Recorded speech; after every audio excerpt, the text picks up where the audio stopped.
une nouvelle de George R. Martin, la sortie de San Breda.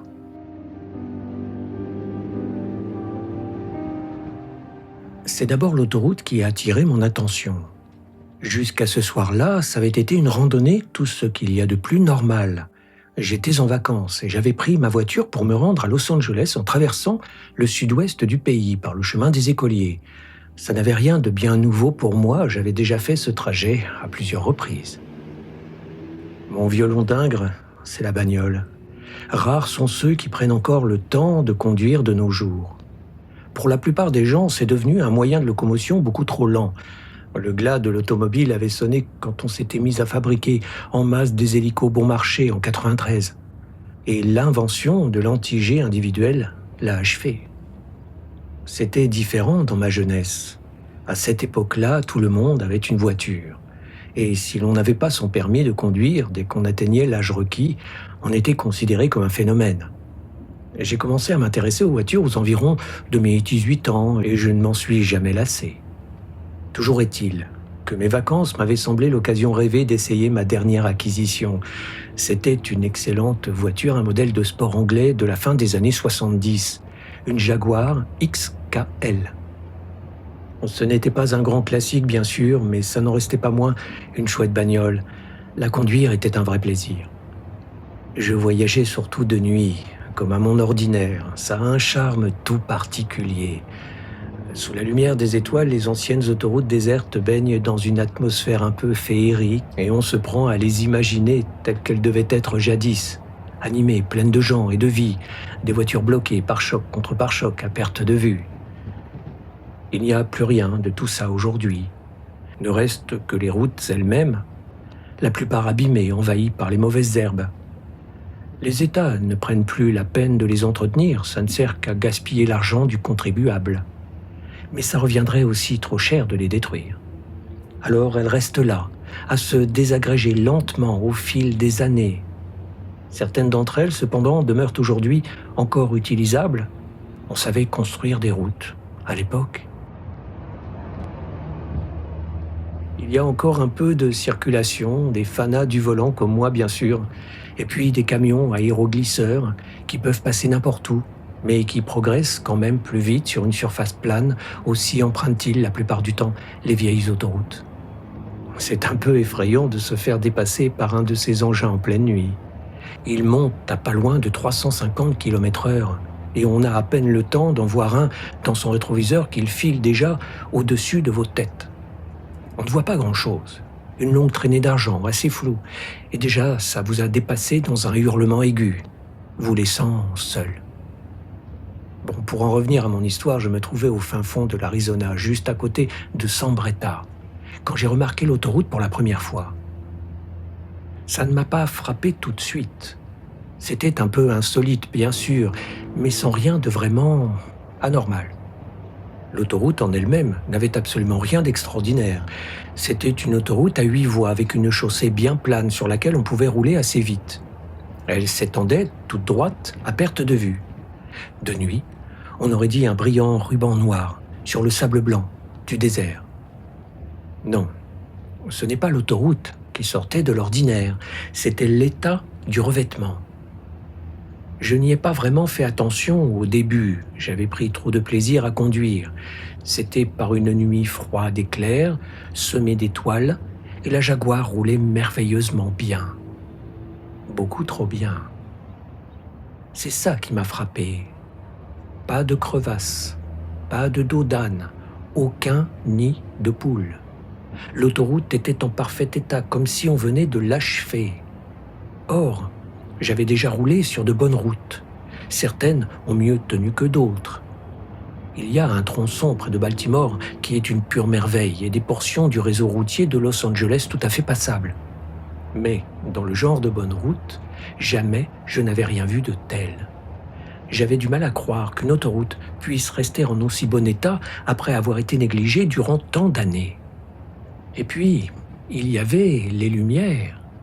Tous les lampadaires étaient allumés, toutes les ampoules marchaient. Aucune n'avait sauté. Aucune n'était éteinte ou clignotante. Dieu du ciel, la lumière n'était même pas voilée. L'autoroute brillait de mille feux. Ensuite, j'ai commencé à remarquer d'autres détails. Les panneaux de signalisation, par exemple. Ailleurs, dans la plupart des cas, ça fait belle lurette que les panneaux ont disparu, emportés par des collectionneurs ou des antiquaires qui veulent garder un souvenir de l'Amérique d'antan, d'une Amérique où la vie avait un rythme plus lent. Personne ne les remplace. À quoi bon? De temps à autre, on tombe sur un panneau que le sort a épargné, mais il ne reste qu'un morceau de métal rouillé, tordu. Sur cette autoroute-ci, il y avait des panneaux de signalisation des vrais. Je veux dire, des panneaux lisibles qui indiquaient la vitesse limite, alors qu'il n'y a plus de limite à respecter depuis des années. La priorité, aller trouver un véhicule à qui la céder, les virages, les sorties, les endroits dangereux au ralentir, toutes sortes de panneaux, tous flambant neufs. Mais ce qui me frappait le plus, c'étaient les lignes. La peinture s'efface vite et je doute fort qu'il reste encore une route en Amérique où, d'une voiture en marche, on puisse voir les lignes blanches. Sur celles-ci, on les voyait. Elles étaient claires et nettes, bien tracées, la peinture fraîche, les 8 voies parfaitement marquées. C'était vraiment une belle autoroute, aussi belle que celle du bon vieux temps. Mais c'était incompréhensible. Impossible qu'une route ne s'abîme pas au fil des ans, ce qui voulait dire que quelqu'un l'entretenait. Oui, mais qui ? Qui pouvait prendre la peine d'entretenir une autoroute sur laquelle ne passaient que quelques voitures par an? Ça devait coûter très cher, sans la moindre recette, pour le financer. J'en étais encore à retourner ça dans ma tête quand j'ai vu l'autre voiture.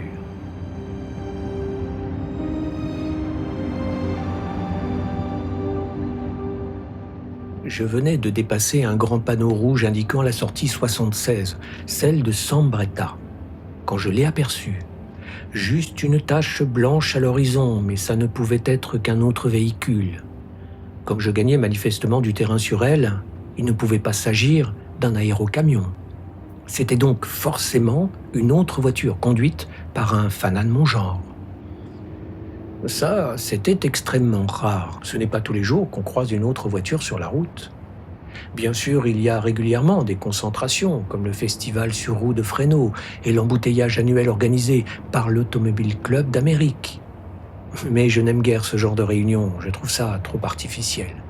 Croiser un autre automobiliste sur l'autoroute, en revanche, c'est quelque chose.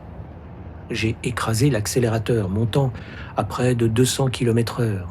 La Jaguar pouvait rouler plus vite encore, mais je ne suis pas un dingue de vitesse, comme peuvent l'être certains. Vu la rapidité avec laquelle je la rattrapais, l'autre voiture ne devait pas dépasser les 110. Une fois suffisamment près, j'ai donné un grand coup de klaxon pour attirer l'attention du conducteur. Mais il n'avait pas l'air de m'entendre. Il n'en a rien laissé paraître en tout cas. J'ai klaxonné de plus belle. Et puis, soudain, j'ai reconnu la marque. C'était une Edsel. À peine croyable, l'Edsel est un grand classique, au même titre que la Stanley Steamer ou la Ford Model T. Les quelques rares spécimens encore en état de marche coûtent les yeux de la tête. Celle-ci, en plus, était l'un des premiers modèles, vous savez, avec ce drôle de capot. Il ne restait guère plus de 3 ou 4 dans le monde entier, et elle n'était plus à vendre à aucun prix. Une bagnole légendaire. Et elle était là, devant moi, sur l'autoroute, aussi laide dans le genre classique que le jour où elle était sortie des ateliers Ford. J'ai déboîté pour me porter à sa hauteur. Le propriétaire ne méritait certes pas mes compliments pour la façon dont il entretenait son trésor. La peinture blanche s'écaillait, la voiture était sale et on voyait un peu de rouille en bas des portières. Mais ça n'en restait pas moins une Edsel. La remettre en état n'aurait rien eu de compliqué. J'ai klaxonné de plus belle pour attirer l'attention du conducteur. En vain. Il faisait comme si je n'étais pas là. D'après ce que je pouvais voir, il y avait 5 personnes à bord. C'était manifestement une famille en promenade. Sur la banquette arrière, une grosse bonne femme essayait d'empêcher 2 gosses de se battre. À l'avant, le mari paraissait profondément endormi sur le siège passager. Un homme, plus jeune, son fils probablement, se trouvait au volant. Ça m'a bien énervé. Il était très jeune, ce type, 18 ans à peine, et je trouvais injuste qu'un gosse de cet âge ait la veine inouïe de conduire un tel trésor. J'aurais voulu être à sa place. J'avais lu des tas de choses à propos de l'Etzel. Les livres de folklore automobile regorgent de détails dessus.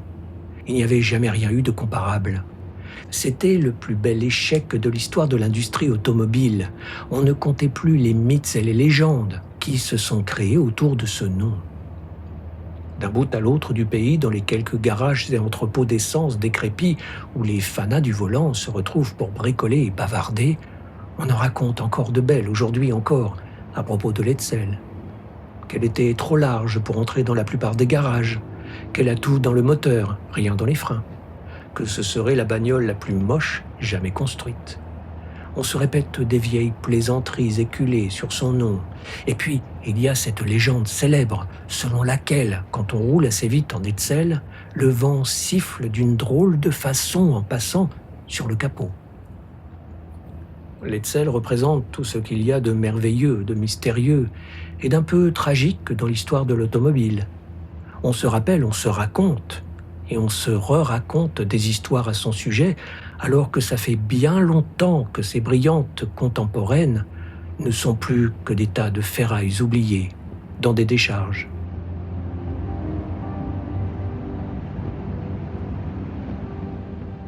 Là, alors que je roulais de front avec elle, toutes les vieilles légendes sur l'Etzel me sont d'un coup revenues en mémoire et j'ai senti la nostalgie m'envahir. J'ai klaxonné de plus belle, mais le conducteur semblait décidément vouloir m'ignorer. Et j'ai donc fini par lâcher l'affaire. En outre, j'étais occupé à tendre l'oreille pour voir si le capot sifflait vraiment dans le vent. J'aurais dû me rendre compte à quel point tout cela était étrange. L'autoroute l'Etzel, la façon dont il feignait de ne pas me voir. Mais j'étais envoûté. Je ne réfléchissais plus, tout juste si j'arrivais à garder les yeux sur la route. J'avais envie de parler aux propriétaires, bien sûr, peut-être même de leur emprunter leur voiture sur quelques kilomètres. Comme ils ne manifestaient pas la moindre velléité de s'arrêter, ce que je ne trouvais guère sympa de leur part, j'ai décidé de les suivre un peu jusqu'à ce qu'ils s'arrêtent pour prendre de l'essence ou pour manger. J'ai donc ralenti, histoire de rouler assez près, sans vraiment leur coller au derrière, en restant sur la voie située à gauche de la leur. Tout en les filant, je me rappelle m'être dit que son propriétaire devait être un collectionneur particulièrement maniaque. Rendez-vous compte, il avait pris la peine de dénicher de vieilles plaques d'immatriculation extrêmement rares, qu'on n'utilisait plus depuis des années. J'étais encore en train de ruminer tout ça, quand nous sommes passés devant le panneau indiquant la sortie 77.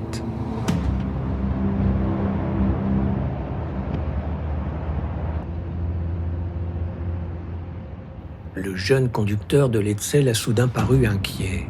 Il a tourné la tête pour regarder derrière lui, presque comme s'il essayait de lire le panneau que nous avions pourtant largement dépassé. Et puis, sans le moindre avertissement, l'Etzel s'est déporté, se retrouvant en plein sur ma voie. J'ai écrasé la pédale de frein en vain. Tout m'a semblé se passer en même temps. Il y avait un horrible crissement de pneus, et je me souviens avoir entreaperçu le visage terrifié du jeune gars juste avant que les deux voitures ne se touchent. Puis le choc de la collision proprement dite.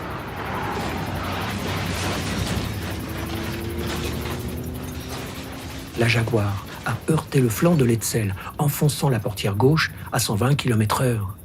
Elle a ricoché dessus pour aller presque aussitôt cogner contre la bordure. L'Etzel, touché de plein fouet, s'est retrouvé en plein milieu de la route, les 4 roues en l'air. Je ne me rappelle pas avoir détaché ma ceinture de sécurité, ni m'être extirpé de la voiture. N'empêche, c'est ce que j'ai dû faire, car je me suis retrouvé à 4 pattes sur la route, étourdi, mais indemne. J'aurais dû porter immédiatement secours aux passagers de l'Etzel, qui appelaient à l'aide. Mais j'en étais incapable. J'étais encore sous le choc, complètement sonné. Je ne sais pas combien de temps je suis resté ainsi. Et puis, l'Etzel a pris feu. Les cris se sont soudain mués en hurlements auxquels un silence sinistre a succédé. Quand enfin je suis parvenu à me remettre debout, Le feu s'était éteint de lui-même, et il était trop tard pour faire quoi que ce soit. Mais je n'avais pas encore les idées très claires. Il y avait des lumières au loin, au bout de la route, qui prolongeaient la bretelle de sortie, autant cette direction qu'une autre. Mon périple m'a semblé interminable. Je n'arrivais pas à m'orienter, je trébuchais constamment. La route était très mal éclairée. Je suis même tombé à un moment donné, m'égratignant salement les mains. Ma seule blessure de toute cette histoire. Les lumières provenaient d'un petit café miteux qui s'était approprié un tronçon de l'autoroute désaffectée pour en faire un aéroparking. Il n'y avait là que 3 clients quand j'ai ouvert tant bien que mal la porte, mais l'un d'entre eux était un agent de la police locale. « Vient d'avoir un accident !» Et je lançais depuis le seuil. « Faut faire quelque chose !» Le flic a avalé d'un coup son café et s'est levé. « Une chute d'hélico, ça ?»« Non, non !» J'ai secoué la tête. « Des voitures ! Un accident de voiture sur l'autoroute !» D'un geste vague, je lui ai indiqué la direction d'où je venais. Le flic, qui se trouvait à mi-chemin de la porte, s'est arrêté brusquement, sourcils froncés. Le reste de la salle a éclaté de rire. « Dites donc, pauvre idiot, ça fait 20 ans que personne ne passe plus sur cette route » a crié un gros bonhomme assis dans un coin.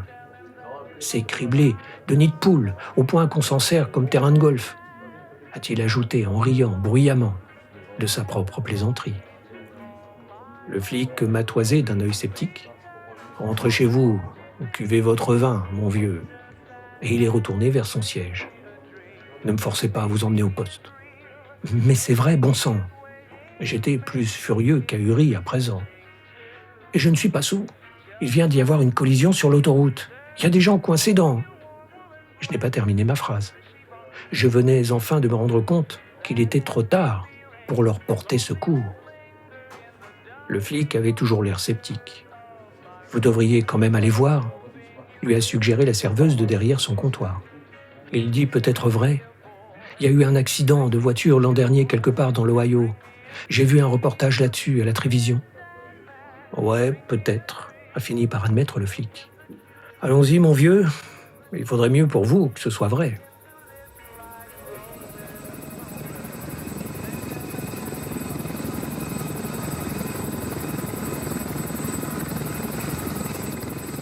Nous avons traversé l'aéroparking sans un mot, puis grimpé dans l'hélico de patrouille. Le flic a aussitôt mis le moteur en marche. « Vous savez, m'a-t-il alors lancé, si c'est pas une blague, on devrait vous décorer, l'autre type et vous. » Je l'ai dévisagé sans comprendre. « Je veux dire, vous êtes probablement les seuls à prendre cette autoroute en 10 ans, et vous arrivez à vous rentrer dedans. Faut le faire, non ?» Il a secoué la tête d'un air pensif. « Faudrait le faire exprès qu'on n'y arriverait pas. Comme je disais, on devrait vous décorer. » La route m'avait semblé bien plus longue à pied. En hélico, ça nous a pris à peine 5 minutes pour faire le chemin en sens inverse. Mais quelque chose clochait, d'une façon indéfinissable. Vue d'en haut, l'autoroute semblait différente. J'ai soudain compris pourquoi.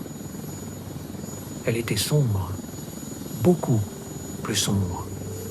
La plupart des lampes étaient éteintes et les rares encore, en état de fonctionnement, ne produisaient qu'une lumière floue, vacillante. L'hélico s'est posé avec un bruit sourd au milieu d'un cercle de lumière jaunâtre qui tombait de l'une des lampes mourantes. J'en suis descendu, complètement abasourdi, pour aussitôt trébucher dans un des trous qui criblaient la route. Une touffe de mauvaises herbes y poussait, et on en voyait des tas d'autres dans le réseau irrégulier de fissures qui sillonnaient la chaussée. Je commençais à avoir mal au crâne. Ce n'était pas possible. Rien de tout ça n'était possible. Je n'y comprenais rien, mais alors rien du tout. Descendu de son côté, m'a finalement rejoint son diagnostiqueur portatif en bandoulière. « Bon alors, on y va ? Où est-il, cet accident ?»« Par là, je crois. » ai-je balbutié sans guère de conviction. Il n'y avait aucune trace de ma voiture et je commençais à me demander si je ne m'étais pas carrément trompé d'autoroute. Encore que je ne voyais pas trop comment. Non, je ne m'étais pas trompé. Nous avons trouvé ma voiture quelques minutes plus tard à côté de la bordure, sur un bout d'autoroute entièrement plongé dans le noir. Pas de doute, il s'agissait bien de ma Jaguar. Sauf qu'elle n'avait pas une éraflure, et il n'y avait pas d'Etzel. Je me souvenais de l'état dans lequel j'avais laissé ma Jaguar, le pare-brise en miettes, tout l'avant enfoncé, l'aile droite complètement foutue, arrachée par la bordure, et je la retrouvais en parfait état. Sourcil froncé, le flic m'a soumis un diagnostiqueur tandis que je restais planté là, hébété, à regarder ma voiture. Il a enfin levé les yeux du cadran de l'appareil. « Bon, en tout cas, vous n'êtes pas sot.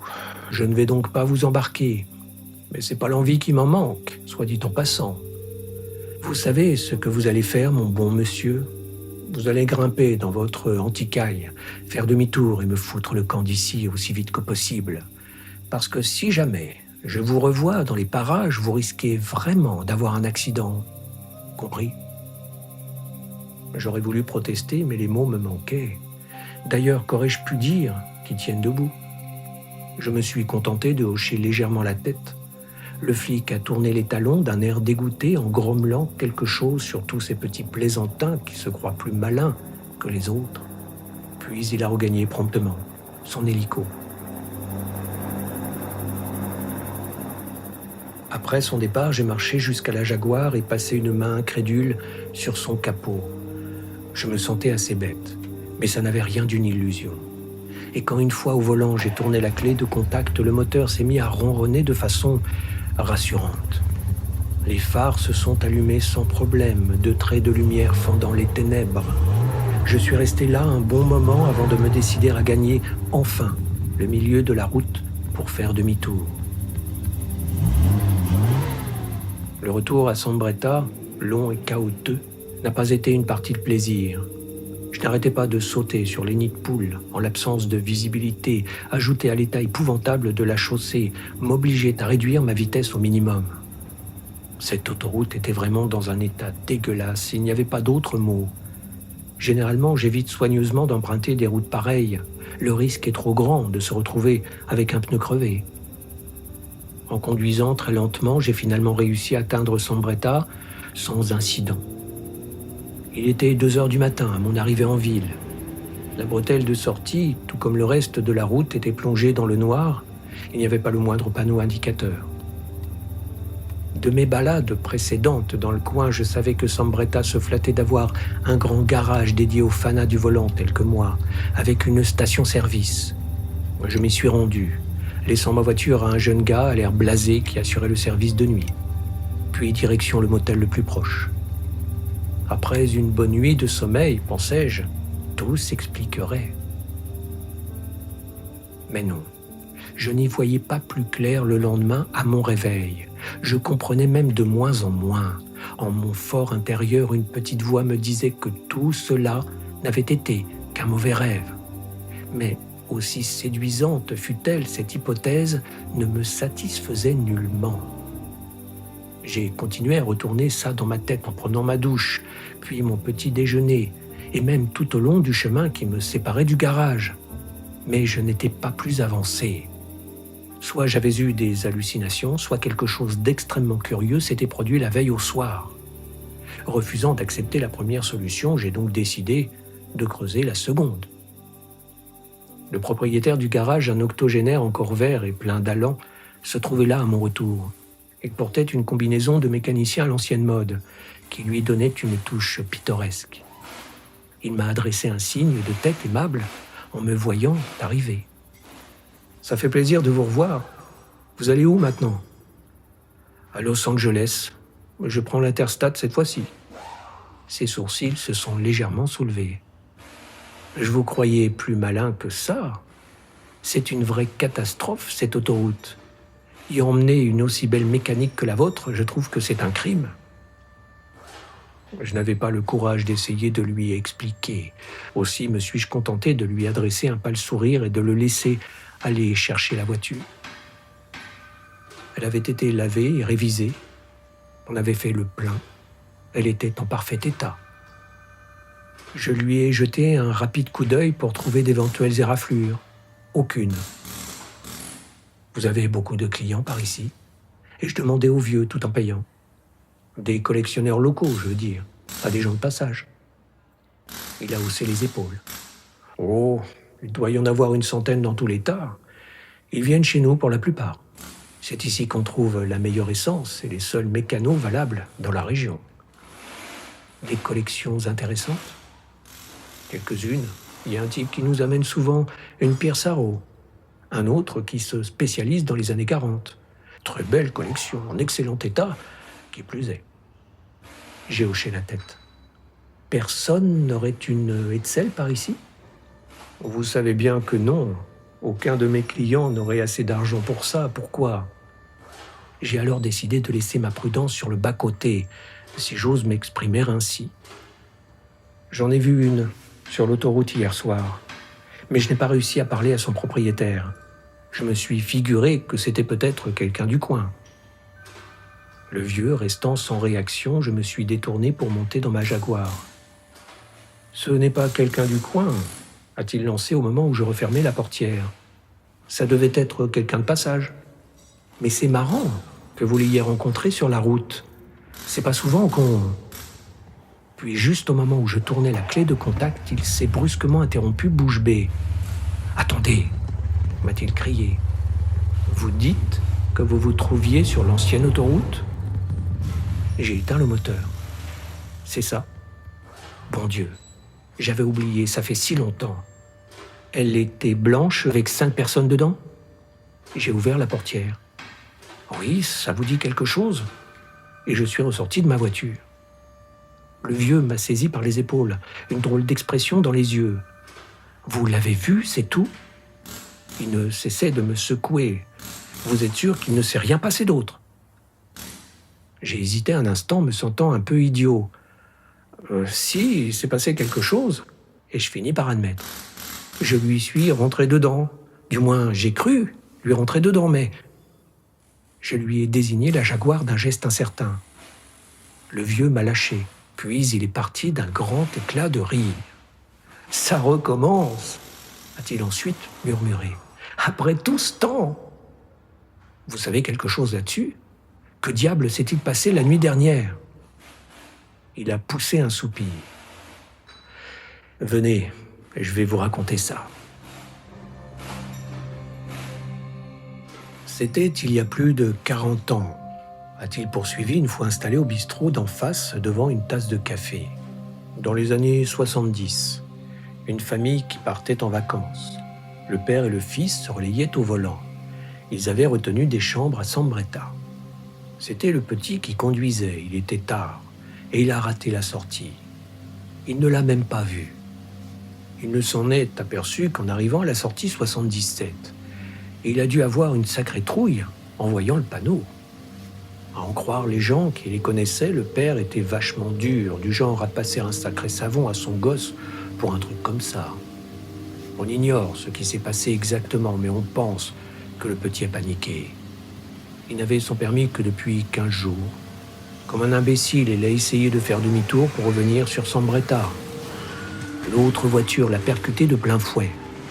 Le conducteur n'avait pas attaché sa ceinture et il est passé à travers le pare-brise et a été tué sur le coup. Les gens de l'Hetzel n'ont pas eu cette chance. Leur bagnole s'est retournée et a explosé, avec eux coincés dedans. Ils sont morts brûlés vifs, tous les 5. Un frisson m'a parcouru au souvenir des hurlements qui sortaient de la voiture en feu. Mais vous dites que ça s'est passé il y a 40 ans. En quoi ça explique ce qui m'est arrivé hier soir? J'y arrive.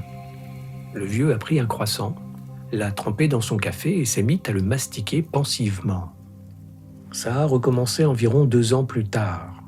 Un type est allé trouver les flics pour déclarer un accident, une collision avec une Hetzel, tard dans la nuit, sur la vieille autoroute. Une histoire concordait point par point avec l'autre accident, sauf que quand ils sont arrivés sur les lieux, la voiture du type n'avait pas une éraflure et il n'y avait pas la moindre trace de l'autre bagnole. Comme c'était un gars du coin, on a pensé qu'il s'agissait sans doute d'un truc publicitaire ou quelque chose du genre, et on a classé l'affaire. Le truc, c'est qu'1 an après, un autre type s'est amené à raconter la même histoire. quelqu'un de l'Est, cette fois qui ne pouvait absolument pas avoir entendu parler du premier accident. Les flics ne savaient pas trop quoi en penser.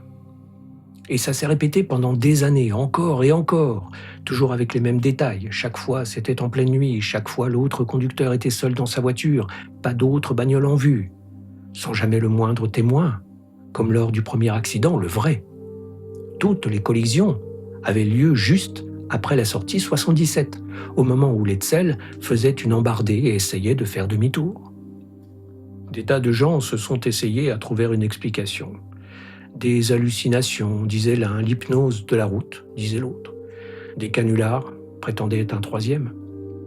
Mais il n'y avait qu'une seule explication logique, et c'était la plus simple. L'Edsel était une voiture fantôme. Les journaux ont exploité ça au maximum. Cette route est devenue l'autoroute hantée. Le vieux s'est interrompu pour vider sa tasse, qu'il a ensuite contemplée d'un œil morose. Les accidents se sont succédés ainsi au fil des ans, chaque fois que toutes les conditions étaient réunies jusqu'en 93, au moment où la circulation a commencé à diminuer. Comme il y avait de moins en moins de gens sur l'autoroute, il y a eu de moins en moins d'accidents. Il a levé les yeux sur moi. « Vous êtes le premier depuis plus de 20 ans. J'avais presque oublié tout ça. » Ensuite, il s'est tu. J'ai réfléchi quelques instants, puis j'ai secoué la tête. Je ne sais qu'en penser. Tout cela se tient, mais une voiture fantôme.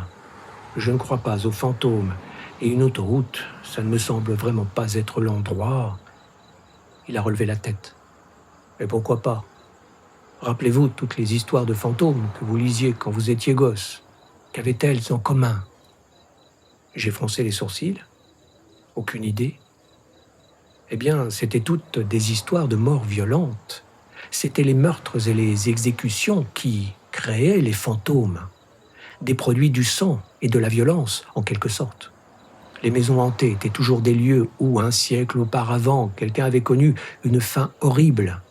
Mais au XXe siècle, en Amérique, ce n'était pas dans des demeures ancestrales ou de vieux châteaux qu'on trouvait une mort violente, mais sur les autoroutes, où des milliers de gens périssaient chaque année. Les fantômes modernes ne hantent pas les châteaux. Ils n'agitent pas de chaîne, une hache à la main. Ce sont les autoroutes qu'ils fréquentent, un volant entre les mains. Quoi de plus logique? Ça me semblait effectivement assez logique. J'ai hoché la tête. Mais pourquoi cette autoroute-là et cette voiture-là? Tant de gens sont morts sur les routes. En quoi ce cas-ci se distingue-t-il des autres? Le vieux a haussé les épaules. Bon, je n'en sais rien. Qu'est-ce qui distinguait un meurtre d'un autre? Pourquoi certains d'entre eux donnaient-ils naissance à des fantômes? Qui peut le dire? J'ai entendu certaines hypothèses, bien sûr. D'aucuns prétendent que l'Edsel est condamné à hanter éternellement l'autoroute, car, en un sens, c'est une meurtrière. Elle a provoqué l'accident, causé toutes ces morts. Ce serait son châtiment. Ça me laissait dubitatif. Possible, mais pourquoi condamner la famille tout entière? On peut, à la limite, admettre que c'était la faute du fils, ou même celle du père, pour l'avoir laissé conduire avec si peu d'expérience. Mais pourquoi le reste de la famille? Pourquoi les punir, eux? C'est vrai. Cette théorie-là ne m'a jamais convaincu. J'ai ma petite idée là-dessus. Il m'a regardé droit dans les yeux. Je crois qu'ils sont perdus. Perdus, ai-je répété, et il a acquiescé d'un signe de tête. Oui, autrefois, du temps où les autoroutes étaient encombrées, on ne pouvait pas faire demi-tour comme ça quand on avait dépassé sa sortie. Il fallait continuer, parfois pendant plusieurs kilomètres avant de trouver un embranchement, pour pouvoir faire demi-tour. Certains échangeurs étaient tellement compliqués qu'on pouvait parfaitement ne jamais retrouver la bonne sortie. Et je crois que c'est ça qui est arrivé à l'Edsel. Ils ont raté leur sortie et maintenant, ils n'arrivent plus à la retrouver. Et ça les oblige à continuer à rouler éternellement. Dans un soupir, il se retournait pour commander un autre café. Nous l'avons bu en silence, puis nous sommes retournés à la station-service, d'où je suis directement allé à la bibliothèque municipale. Tout était là, dans les collections de vieux journaux. Les détails du fait divers par lequel tout avait commencé, le premier accident 2 ans plus tard, et puis tous ceux qui se sont succédés à intervalles réguliers. La même histoire, la même collision se répétant sans cesse. Tous les détails concordaient de la description de la voiture au dernier hurlement. L'ancienne autoroute était très sombre quand j'ai repris le volant ce soir-là. Il n'y avait ni panneaux de signalisation, ni lignes blanches, ni lumières, évidemment, mais quantité de crevasses et de nids de poules. Je conduisais lentement, perdu dans mes pensées.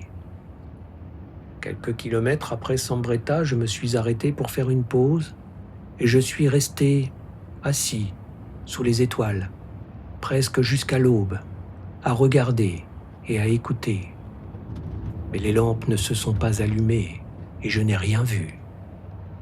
Vers minuit pourtant, il y eut un étrange sifflement au loin. Il a rapidement enflé, passant juste au-dessus de ma tête pour s'évanouir presque aussitôt.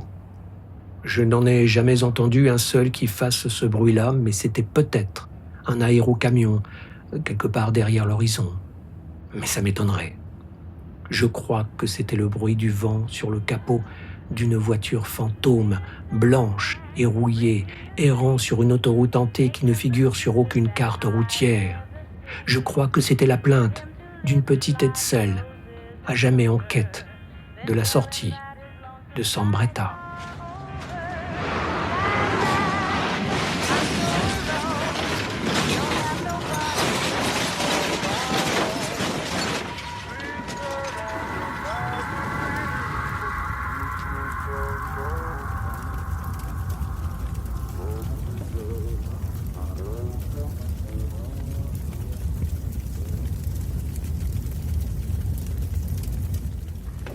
La sortie de Sambretta est une nouvelle de George R. Martin, extraite du recueil Rétrospective, scénarios inédits, nouvelles biographies, publiée aux éditions Pygmalion. Narration, réalisation sonore et musique, Eric Hansen.